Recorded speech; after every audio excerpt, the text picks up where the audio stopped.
दर्शक नमस्ते सम्पूर्णमा के छ अनि कस्तो हुनुहुन्छ आरामै हुनुहुन्छ होला अनि जुन अहिले कुवेतमा घटेको घटना तपाईहरुले नि हेरिसक्नु भयो होला हैन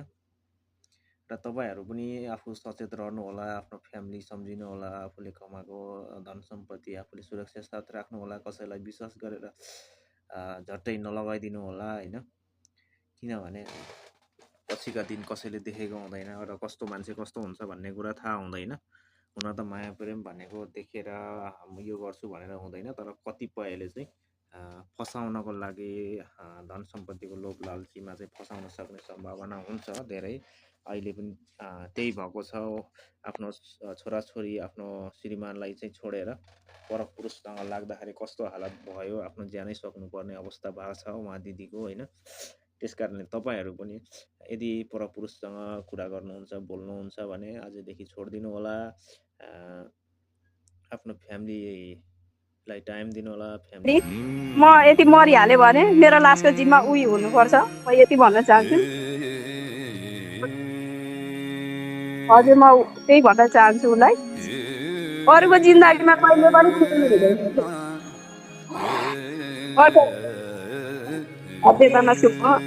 आउनु मन पनि थिएन मलाई हैन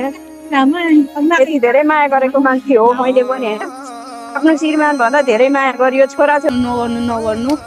भन्दा भन्दै अब हेर्दै सुसाइड गर्यो सुसाइड गर्दाखेरि के भनेको छ नि उसकै नाम लिएर गरेको उसकै नाम लिएर मरेको छ राजा नै भनेको छ उसको रियल नेम त उहाँलाई अब उसले जे भन्यो त्यही उसको नाम उसले उयो गर्यो नि त टिकटकमा चाहिँ राजा भनेर टिकटकमा चाहिँ राजा भनेर भनेको छ शिव राजा लभ यु राजा भनेर मरेको टिकटकमा पनि उसको नाम लिएर मरेको छ उसकै फोटो लागेको छ उसकै नाम लिएर सुसाइड गर्नु भन्दा 1-2 मिनेट अगाडि ठ्याक्कै भिडियो पोस्ट गर्यो अनि टिकटकमा चाहिँ त्यही व्यक्तिको फोटो छ त्यही व्यक्तिको फोटो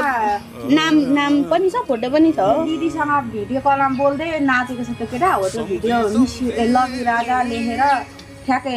लाइभ गयो त्यसपछि सुसाइड गर्नु भन्दा हामीले यतिकै लाइभ देखिरहेको छौँ के गर्नु कति कल गर्दाखेरि पनि नहेर्ने म्यासेज पनि नहेर्ने तपाईहरुले कल गरेको उठेन लाइभमा थियो फोन उहाँले हेर्दै त्यतिकै हामी